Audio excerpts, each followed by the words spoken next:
Udah seperti di Tanah Abang saja, bahasa Indonesia makin mendunia. Seorang pedagang di Paris menggunakan bahasa Indonesia dalam melayani tamu dari Indonesia, bikin kaget.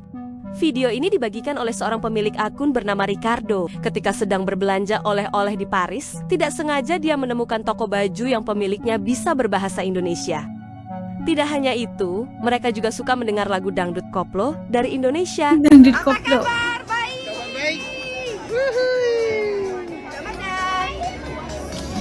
Murah-murah, 4 biji 15. 4 biji 4 biji pun boleh.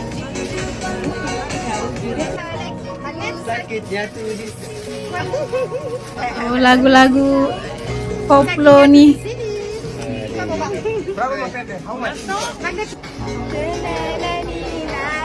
Asik.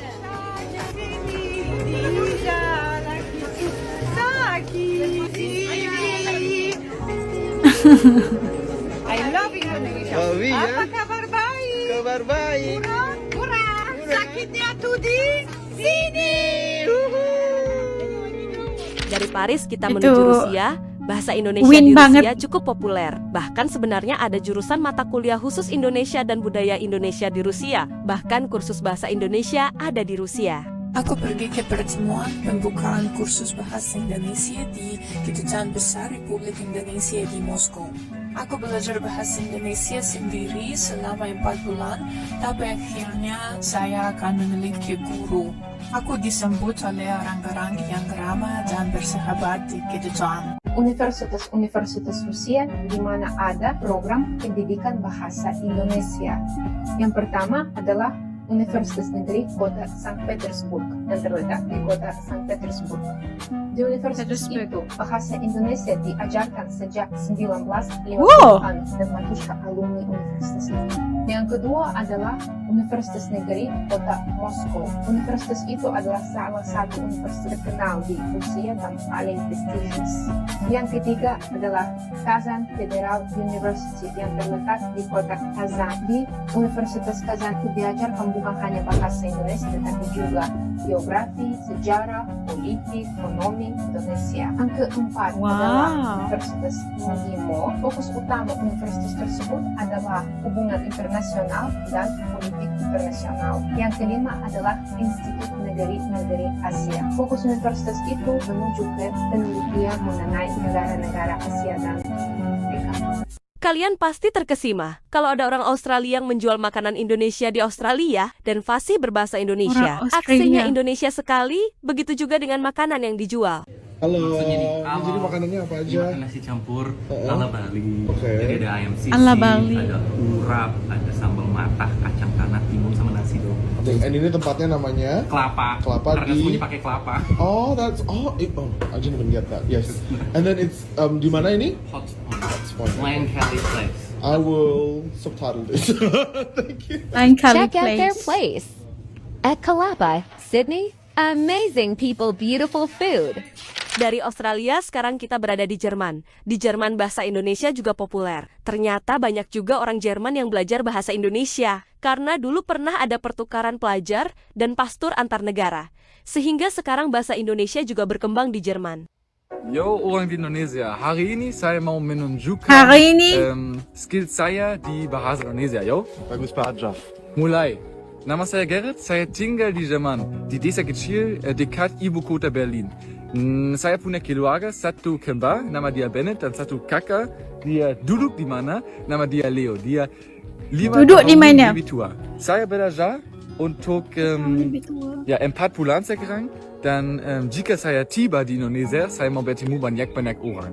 Tapi apa saya harus lihat di Indonesia atau apa saya harus belajar di bahasa Indonesia karena saya bisa bicara, tapi mungkin tidak. Mungkin kamu mau belajar bahasa Jerman dengan aku. Pak Afi, Giore Ya kan? bahasa Indonesia tutor, and it is your students and their performances.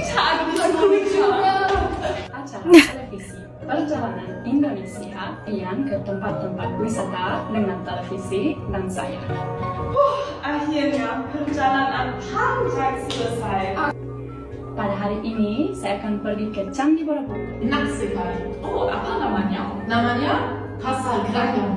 Karena itu, saya pasti merekomendasikan kunjungan ke sana. Negaranya bagus, pasar berada di sana. Ayo. Kayak ini apa ya? Mendengarkan sampai sini pada minggu depan dengan topik Komunikasi lah. Nyanyi.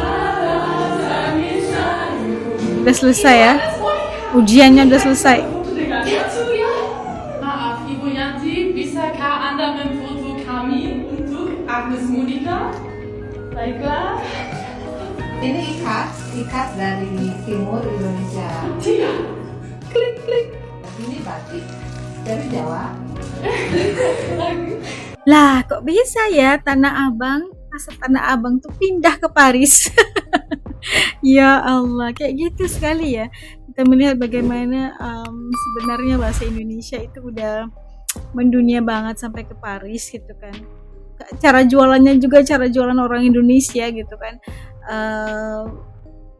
Siapa sangka sebenarnya di Paris itu kawasannya elit, modern itu ada kita dapat rasakan vibes atau nuansa Indonesia dan kita lihat bagaimana dari pedagang-pedagang itu tadi menggunakan marketing strateginya dengan menggunakan bahasa Indonesia gitu, menarik dengan menyanyikan lagu-lagu dangdut koplo dan menggunakan bahasa Indonesia itu sendiri adalah salah satu marketing yang tuh sangat-sangat brilliant gitu kan. Aduh, Paris tapi rasanya pasar Tanah Abang itu bisa-bisa aja ya. Dan kita lihat bagaimana mereka juga udah kayaknya udah berminat banget untuk belajar bahasa Indonesia, dan ternyata bahasa Indonesia itu di Rusia, di Jerman itu udah ramai sekali yang udah bisa pintar bahasa Indonesia, Masya Allah. Dan kita berharap agar ini adalah perkembangan positif dan ya kita juga bisa belajar bahasa mereka juga sebagai additional gitu kan, untuk kita sendiri menambah ilmu gitu. Dan itu sesuatu yang sangat membanggakan pastinya, bahasa Indonesia udah bisa dipelajari. Katanya mudah ya, gampang untuk dipelajari. Kalau menurut teman-teman kayak gimana? Kalau melihat Paris rasa Tanah Abang itu kayak gimana rasanya, guys? Tujuh komen di bawah supaya juga bisa tahu rasa dan pandangan teman-teman asli channel ini. Sampai ketemu lagi insyaallah lain video. Assalamualaikum semua, jaga diri, dadah.